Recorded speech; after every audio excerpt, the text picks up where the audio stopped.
It's good with a shoulder lean. Good morning, everyone, and welcome to another episode of Social Live. We are here in New York City today, and it is going to be 87 degrees.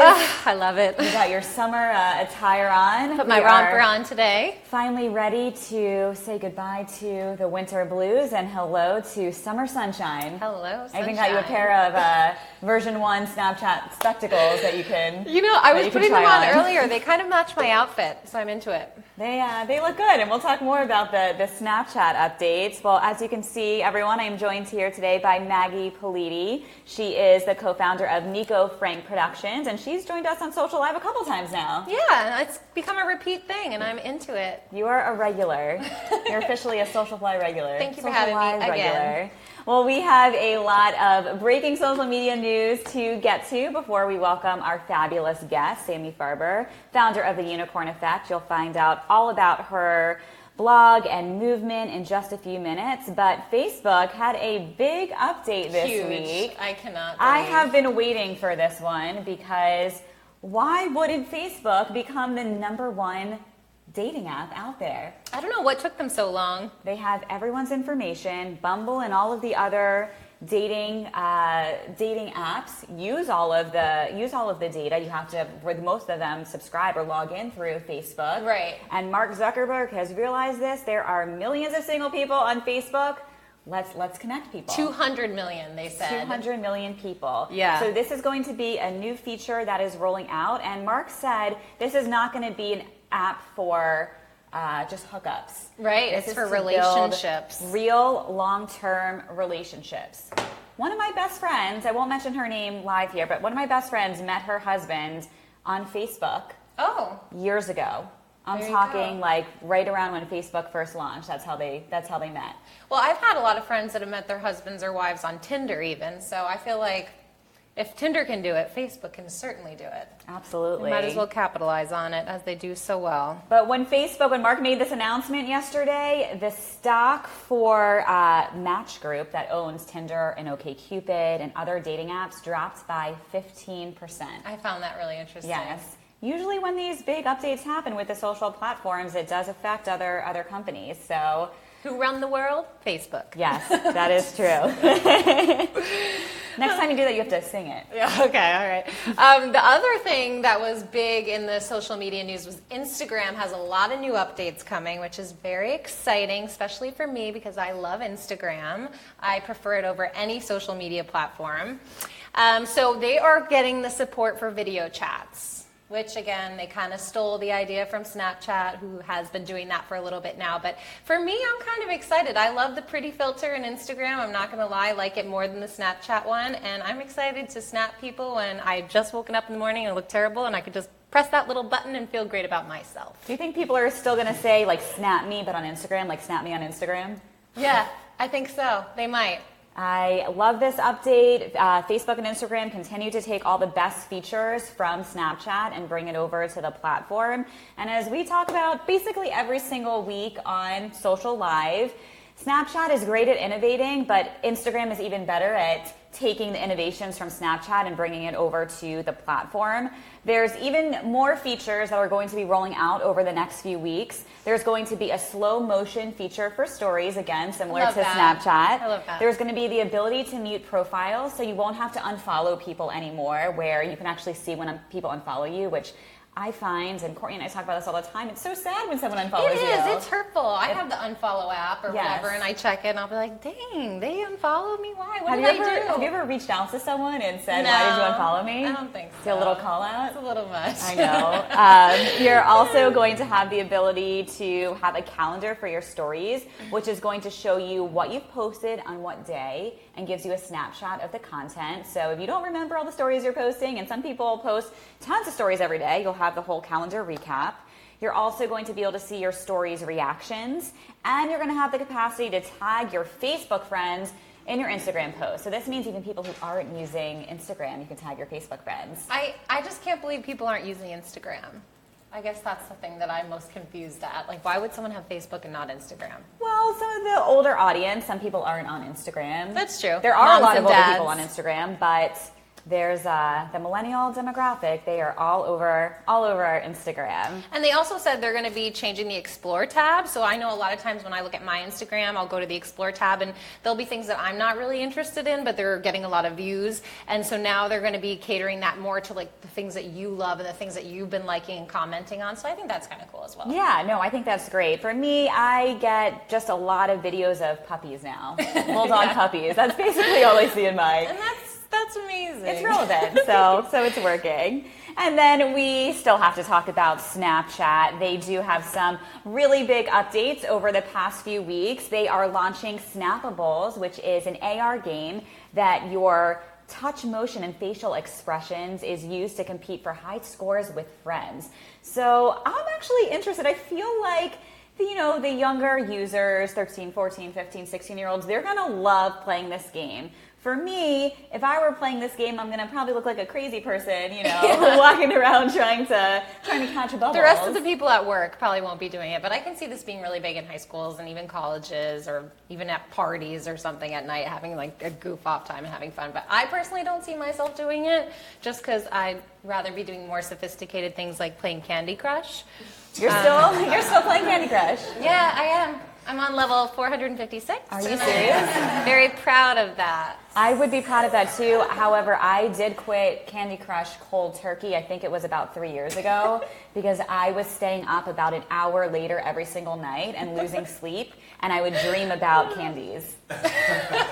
So I had to stop. It's an addiction. It's like my first really big vice in my entire life, like a really big one. Did you get to the one where they have that bomb that goes off? I can't remember. That's where I can't remember yesterday. But another big Snapchat update. We spoke about this briefly last week, but Snapchat is launching their version 2 of their spectacles, and they have made a lot of really big changes to the product by listening to user feedback over the past year. And I'm actually surprised they decided to come out with another hardware because it actually didn't sell very well last year. I don't know anybody that owns one except you. Just us. We actually bought, I think we bought 2.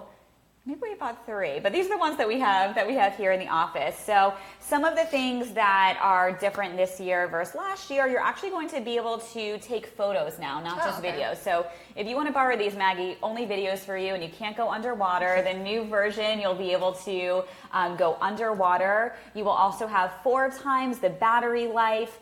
There's not going to be a yellow ring when you go live on the camera, which means if you're walking around town and you can be filming people they probably won't know that you're filming them. That's some Black Mirror. Yes, everyone has been telling me I need to watch the episode, and I still keep refusing to watch it because I'm too nervous. I know, I haven't watched it yet. You need to. It's so good. The other thing that would maybe make me consider buying a pair of version 2 is that there is a prescription option. So the problem I had last year, I could put these on and use them to walk around a little bit in here, but I couldn't really see anything because I need glasses. There's also a slimmer frame, and there's better colors this year. Oh, okay. So I actually have perfect vision. So, wow. That wouldn't affect me.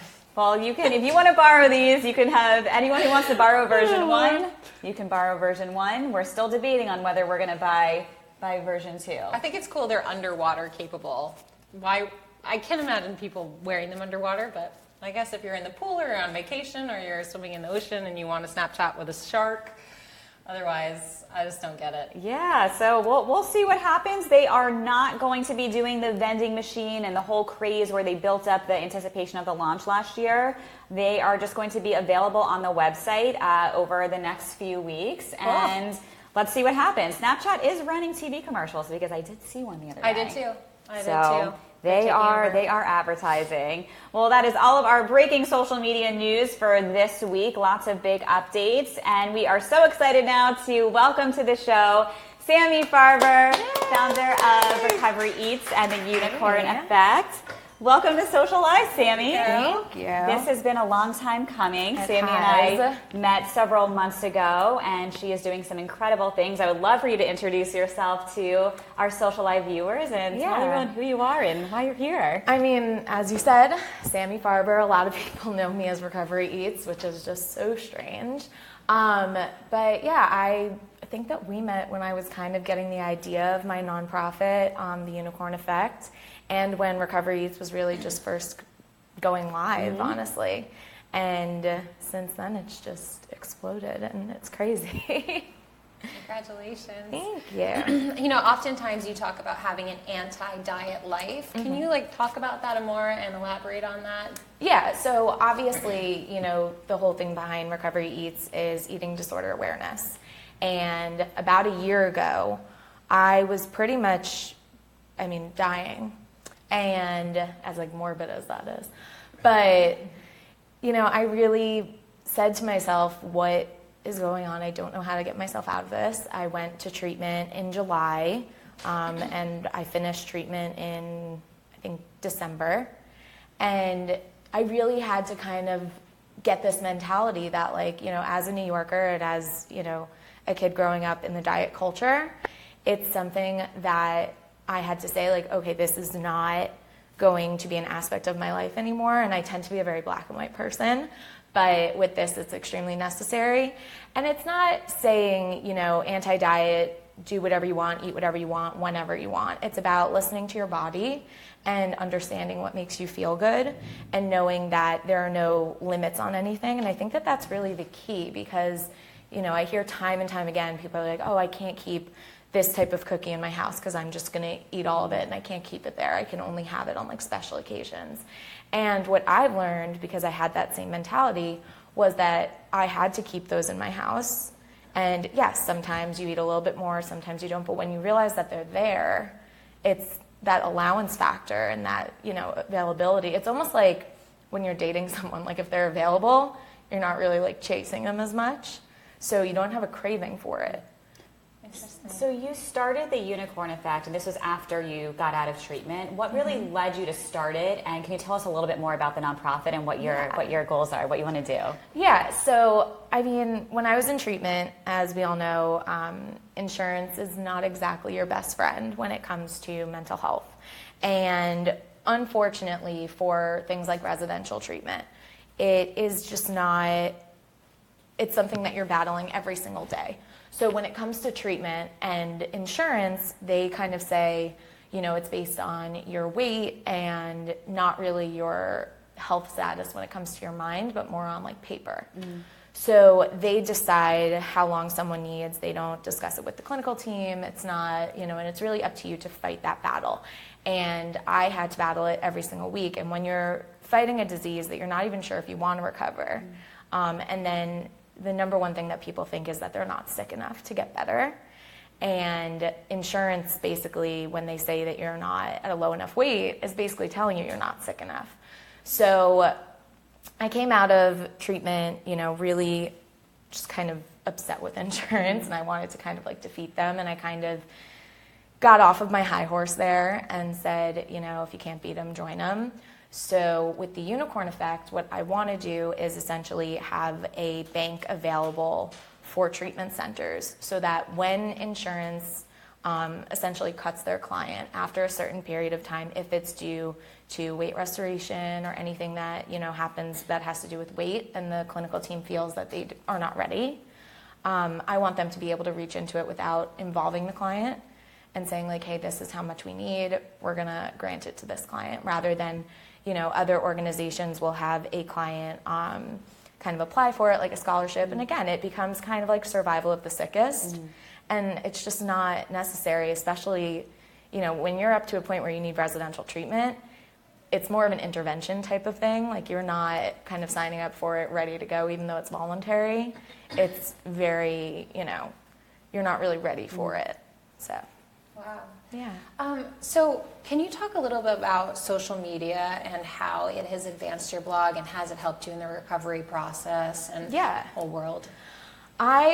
So right before I went to treatment, I thought that I was going to be a fitness inspiration. I was really the epitome of fitspiration. I wanted to grow my Instagram and, I had a whole name picked out for it and how I was ready to do it. And I was always exercising. And when I got out, I was I am just going to do a foodie account, and everyone else in New York.